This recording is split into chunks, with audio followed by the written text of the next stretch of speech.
Corrections isn't working as fast on reforms for prisoners' conditions as the Chief Ombudsman would like. Now, an investigation's begun into why corrections are seemingly ignoring reports about the same issues with nothing being done about it. The Chief Ombudsman is, of course, Peter Boshier, who's with us. Good morning. Good morning to you, Mike. Is there an attitude problem here? Is that the lack of progress, do you think?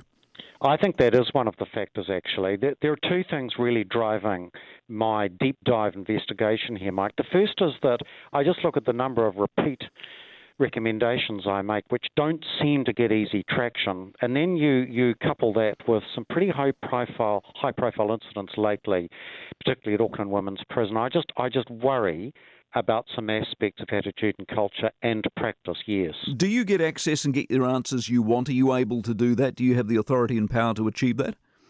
Well, we do, but sometimes what is at first blush, what's presented to us isn't in fact what the position is when we do something more of a deep dive. Sometimes we have to really go looking.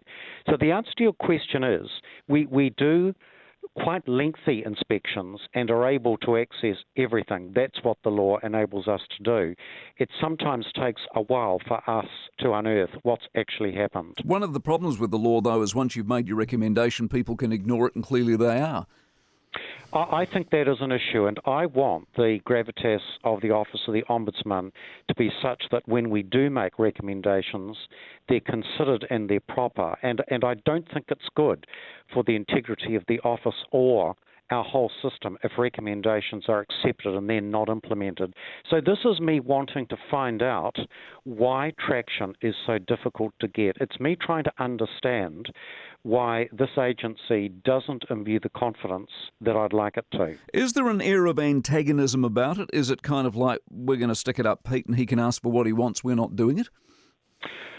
At times I have found my endeavours to get change have met with great pushback. I'll give you the example of the tie-down bed episode where we did a report called A Question of Restraint, and that was a prisoner with mental health needs who had been tied down for 16 hours a day for 37 consecutive days.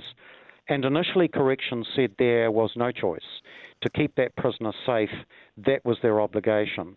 Within a short time after our report criticising that practice, Mike, tie-down beds were banned. So I think what I'd like to do is, by having a deep dive and a good reflective look, are there better ways to do things than corrections have so much been doing in the past? Peter, appreciate your time as always. Peter Boshier, the Chief Ombudsman this morning.